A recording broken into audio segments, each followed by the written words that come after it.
Bonjour à toutes et à tous, vous rentrez en terminale et vous demandez un petit peu les fonctions que vous allez étudier en terminale. Eh bien, en voici deux, exponentielle et logarithme. Alors, exponentielle, vous l'avez déjà fait en première. Le logarithme, par contre, vous ne l'avez pas encore fait en première.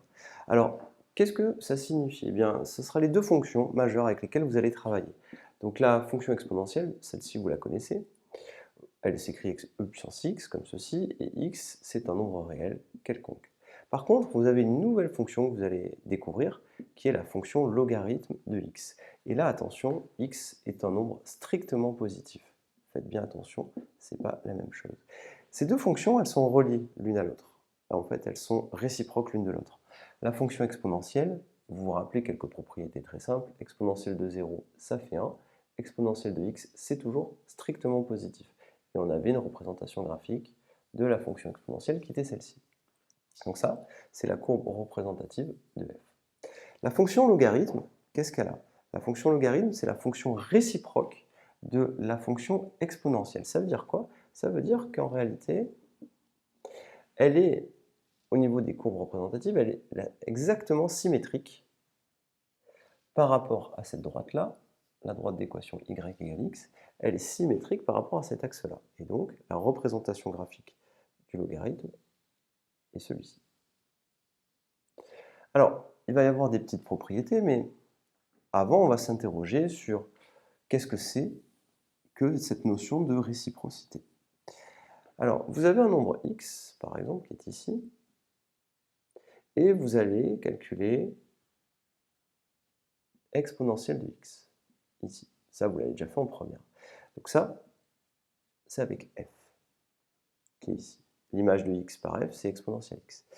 Qu'est-ce qu'on pourrait faire si on voulait faire le chemin inverse, c'est-à-dire j'ai exponentielle x et je veux retrouver euh, cette valeur-là, c'est-à-dire je me donne ce nombre, et à partir de ce nombre-là, je veux que ce nombre-là, il ait pour image x. Eh bien, pour celui-ci, on utilisera la fonction g, qui est la fonction logarithme. Eh bien, on aura une nouvelle égalité qui va arriver, et là, vous pouvez, à présent, le retenir. Vous pourrez dire que quel que soit x qui appartient à R, eh bien, on aura que le logarithme de exponentielle de x, c'est égal à x, comme ceci. Et c'est ce qu'on vient de faire ici, c'est-à-dire logarithme de exponentielle x, ça donne x. Voilà. Et donc sur le graphique, on peut immédiatement voir des choses relativement simples, c'est-à-dire que ici, vous voyez, exponentielle de 0, ça fait 1. Mais si je calcule le logarithme de l'exponentielle de 0, exponentielle de 0, c'est que ça fait 1, eh bien, regardez, logarithme de exponentielle x, ça fait x, donc logarithme de exponentielle de 0, ça fait 0. Et on arrive à une nouvelle égalité, qui est que le logarithme de 1, ça fait 0, et c'est bien ce que j'ai écrit ici, logarithme de 1, c'est bien égal à 0. Alors, c'est une première découverte du logarithme. Vous avez immédiatement la courbe, vous voyez que la fonction logarithme, eh bien, elle est définie pour x strictement positif, et vous avez une égalité nouvelle qui est que logarithme de 1, ça fait 0. En effet, je l'ai expliqué ici, logarithme de e de x, c'est x, logarithme de e de 0, c'est 0, mais e de 0, ça fait 1. Donc logarithme de 1, c'est 0. Tout simplement.